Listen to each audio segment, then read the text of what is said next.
Your lighter will arrive empty, so you will need to order lighter fluid. This is the lighter fluid that I use. I just got this off Amazon. Because it's combustible, I don't sell it in my shop.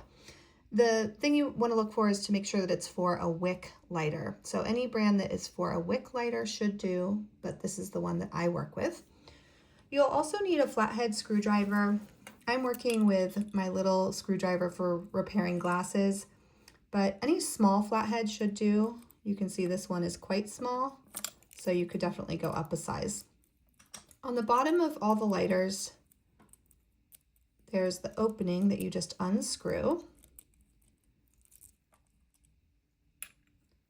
And then inside, there's some of the wick and a little bit of cotton or fabric that will hold the fluid. When I fill a lighter, I like to wrap it in a little shop towel so that if I spill, I won't get any of the lighter fluid on me. The key thing is to go really slowly. Oops. To go really slowly and just put in a little at a time. You can see I'm spilling a little bit, and so that's why it's nice to have that little towel there. But I'm just letting it soak into the lighter.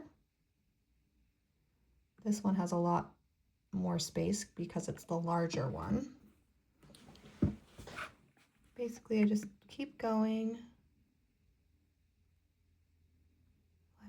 Fill.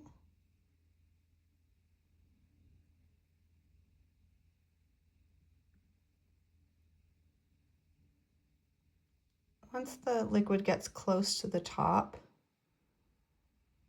you'll probably see it, and then it will soak back in. So you can see it's close to the top, but it's soaked back in.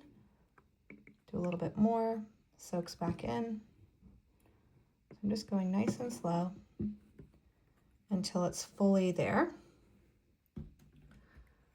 You can see that it has soaked all the way in, but that if I add more, it'll take quite some time to soak in. So now I take my little rag, wipe it off,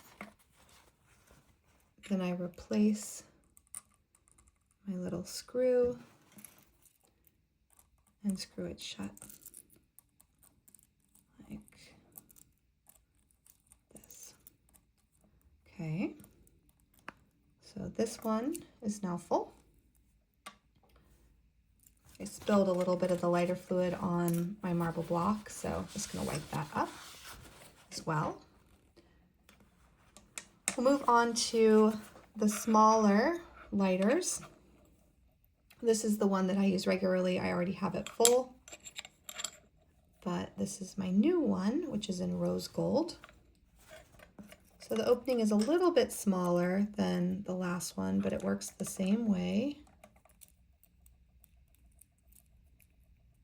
This one will fill much quicker because it's small.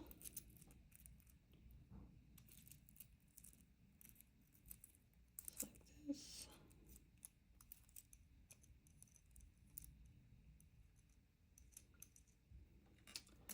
Okay.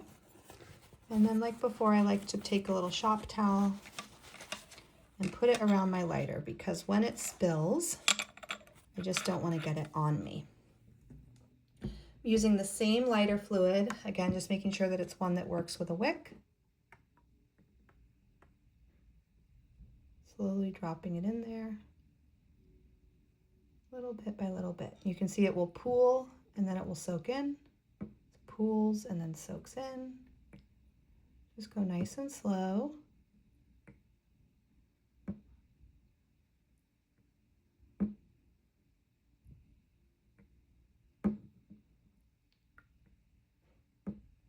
Still soaking it in.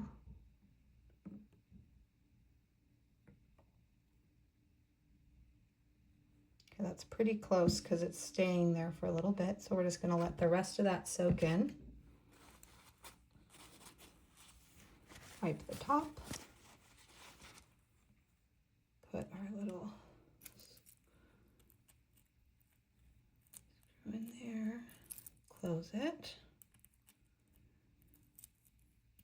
And it has a little gasket on it, so once it's fully closed and you can't turn it anymore, it won't let any of the lighter fluid out either.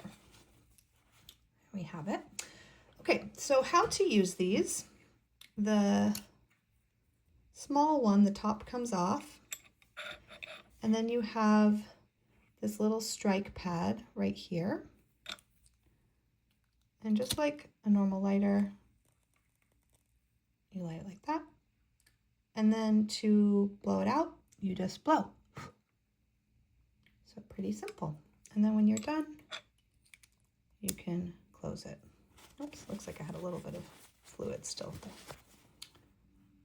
So the next one, you open the top, and then rather than pulling it down, you're going to do it to the side like that. And this one's a pretty big flame, you can see. That's because of the size of the wick. So if I wanted it smaller, I can take a set of nail clippers, trim the wick down, and now I have a smaller flame. Okay. I mentioned that this gold one I have already filled. I have been using this one for a while. This was the first one I got, and I loved it so much that I decided to carry these in our shop. When I'm making wax seals, I'll use a variety of lighters. It really depends on the size of the flame that I want. One thing I love about these lighters is that by controlling the wick size, I can control the size of the flame. I'm usually working with one of these little cigarette lighters, the ones that look like the size and shape of a cigarette. Make sure that it is fully cool when you do this, but when you open it, you can remove the strike, just like that, set it aside. And then you can have a candle already lit just to tap it to. So if I'm working quickly and I know, okay, I need a little bit of flame, I can just grab my lighter, tap it into the flame, use the fire, blow it out. This one works the same. You can remove the strike, have it ready, and then all of a sudden if I need a bigger flame, I can just go ahead and use this, and then again blow it out. So of course you could light it each time that you need a lighter, but one thing I love about these is that they're just ready to go when I need one, and so I find them really easy to work with. At the end of my little art session, I'm always careful to make sure that I put the little strike back in there. One other thing, you'll notice that the strike can turn in a way that feels easy or difficult when you're pressing it. So if I do the easy, nothing happens. If that's happening to you, that means you need to turn it 180 degrees. Oh, maybe I do that. Turn it 180 degrees. And then it will ignite. So I hope that you love these. I just think they are so beautiful, and I really love using them in my art.